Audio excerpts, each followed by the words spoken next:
want to bring to the attention of the House and of the country a simple fact. All of these men to make are of legislation that were brought into the Parliament and passed by the Parliament by the United Workers' Party.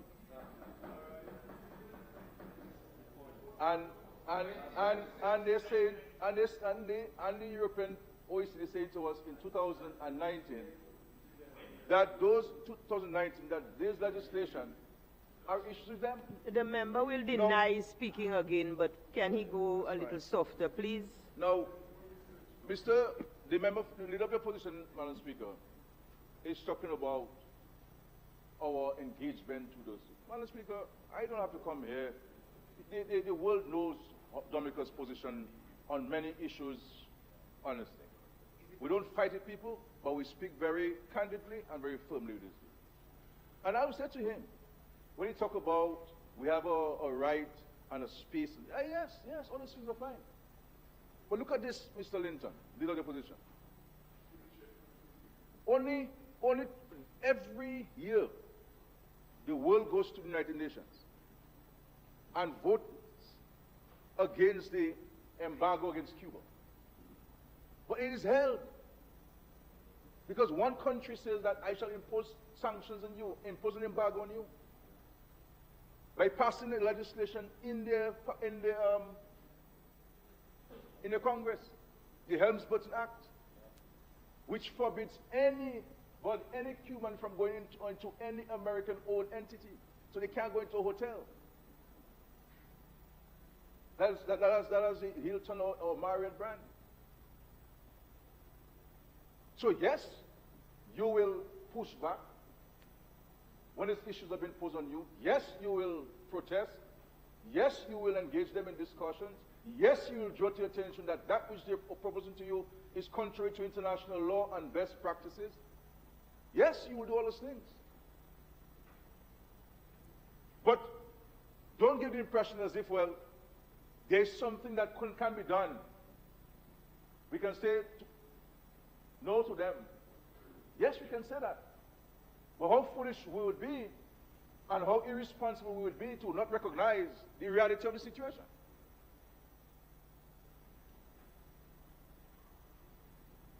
And every CARICOM government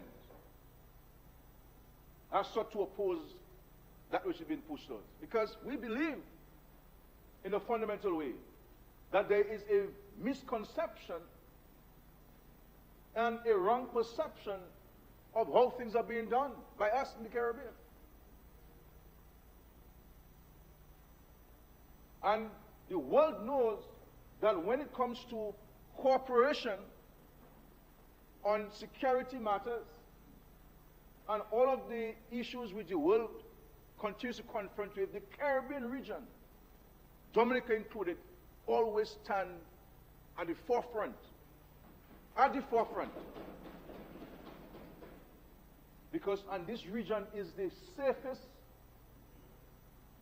safest region in the world. The Caribbean region is the most respectful region in the world. And we are the most cooperative region in the world. So if Mr. Linton is suggesting that I go to, the leader is suggesting I go to Europe and throw stones and burn down the city, that's what you're proposing? What else? I'm asking you. I'm asking you. You ask me. No. Yeah. You see this? You see this? You see this? You see this, Madam Speaker? You see this, Madam Speaker? No, I can't yield to you. I can't yield to you. No. You see, Madam Speaker? I heard the word if, and this is why I didn't go further. I am well within the rules, Madam Speaker. I am very careful in that. Well within the rules, Madam Speaker. I thank you for recognizing that. The point is, Madam Speaker, there are many of us who will not agree with those things from a personal perspective. But I have always maintained that it is not proper for any one of us in the region to impose our personal feelings or views on the whole thing. We have to go, be part of this process. And the issue of when we got to know. Madam Speaker, this is an ongoing process, Madam Speaker. It's an ongoing process. It's not a situation where they have written to you and tell you, these are the 5 things you must do, and these are all the things we'll ask you to do. Today you do something. This is why when we went in December to pass the legislation December 12, after that you got another set of demands. Now, the CPC, Madam Speaker, the Chief Parliamentary Draftsperson must draft those things. So they're not sending to you from Europe the draft legislation. We must draft it here. When we draft it here, we must send it to them to find out whether it's okay. They have to send it back to us. They have to send it back to us. As a matter of fact, Madam Speaker, we wrote to them on a couple of additional amendments we wanted to make here. An issue of even the whole issue of a grandfathering clause that will cover all of the issues that they are bringing to us rather than all of these pieces of legislation. But as of today, this morning, Madam Speaker, they haven't gotten back to us. They haven't gotten back to us. So it is a fluid thing. It continues. They agree to these things, then they come back to you and then you have to do this and do that. Then the Age's office must draft these amendments. And people who know about drafting is a highly technical issue because you cannot amend one legislation without looking at the other. So it's a process. So don't come here and give the impression that we have had this for 18 years. I don't even know we're bringing it here. This thing is this year, last year, December late, Christmas time, people writing to you. This is why I'm saying, by the time I go to the office this afternoon, we may very well have additional correspondence. So this is not the end of it all.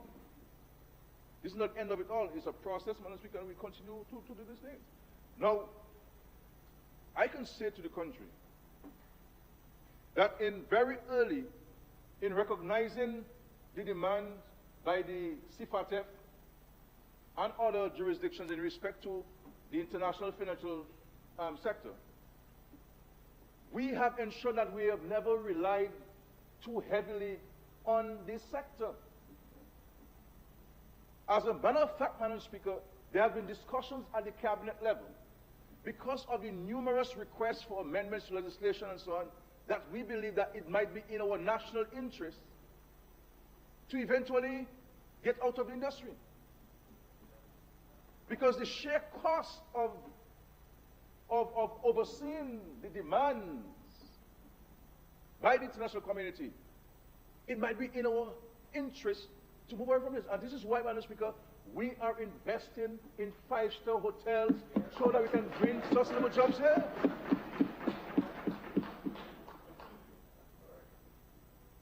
That's what we're doing.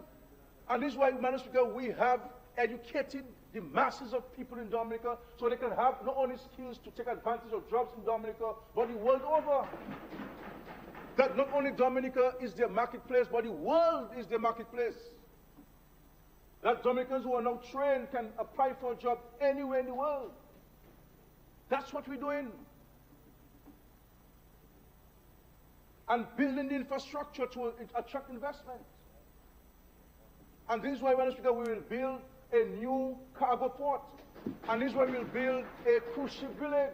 And this is why this government will build the international airport, Madam Speaker. And this is why, Madam Speaker, we will continue to build better and more improved health facilities.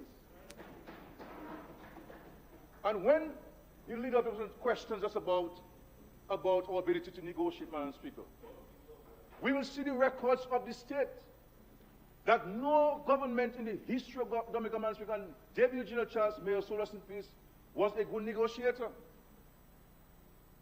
But no government in the history of Dominica has been able to raise more grant funding than this Labour Party administration. Negotiations, Madam Speaker. Negotiations. And you saw it when you were sitting back in the gallery at the pledging conference in New York. Of course we negotiated this thing. Of course. Of course. I went to Europe. I went to Europe.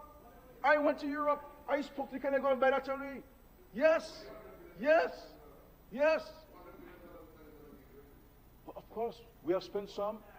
And some is available. Who's spending it? Yes. Yes. Well, Linton, you don't understand anything, Linton. I have answered this question in Parliament. I'm going to get down to that business with you. Of course, go and read Parliament.